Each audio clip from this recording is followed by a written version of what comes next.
দর্শক, বিশ্বকাপ বয়কটের পর আন্তর্জাতিক ক্রিকেটে ফিরছে বাংলাদেশ ক্রিকেট দল।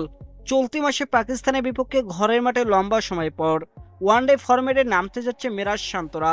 লিটনদের জন্য এই সিরিজ দিয়ে শুরু হয়ে যাবে 2027 ওয়ানডে বিশ্বকাপের মিশন। প্রায় 5 মাস পর 50 ওভারের ম্যাচ খেলবে বাংলাদেশ ক্রিকেট দল। দর্শক, দলে আসতে পারে একাধিক পরিবর্তন। এক নজরে দেখে নেওয়া যাক পাকিস্তানের বিপক্ষে কেমন হতে পারে টাইগারদের ওয়ানডে স্কোয়াড। দর্শক, জানা গেছে ইতিমধ্যেই পাকিস্তান সিরিজের জন্য চূড়ান্ত স্কোয়াড জমা দিয়েছেন নির্বাচক প্যানেলের সদস্যরা। ঘরের মাঠে সিরিজ হয় প্রথম ধাপে 2 ওয়ানডের জন্য স্কোয়াড ঘোষণা করা হতে পারে। ওপেনিং এর জন্য অবধারিত চয়েস তানজিদ হাসান তামিম। নিয়মিত পারফরমেন্স করে দলে নিচের জায়গা পাকা করেছেন তিনি। দর্শক, তার সঙ্গে থাকতে পারেন সাইফ হাসান। দর্শক, উত্থান পতন থাকলেও সাইফের ওপরেই ভরসা রাখতে চায় টিম ম্যানেজমেন্ট। সবশেষ ওয়ানডে সিরিজে চোটের কারণে খেলতে না পারলেও এবার ফিরছেন লিটন কুমার দাস। সেক্ষেত্রে কপাল পুড়তে পারে সৌম্য সরকারের। ওয়ানডেতে বাংলাদেশ দলের ব্যাটিং স্তম্ভ নাজমুল হোসেন শান্ত মিডল অর্ডারে থাকবেন। তৌহিদ হৃদয় টিকে যেতে পারেন দলে। দর্শক, wicket keeper batter Mahidul Islam Ankon সুযোগ পেলে তাকে লুপে নিতে চাইবেন।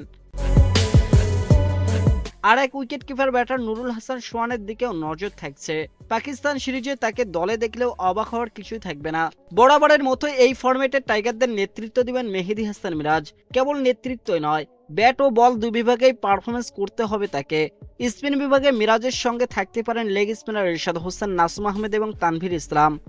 দর্শক, ঘরের মাঠে 4 পেসার নিয়ে স্কোয়াড সাজাতে পারে বাংলাদেশ।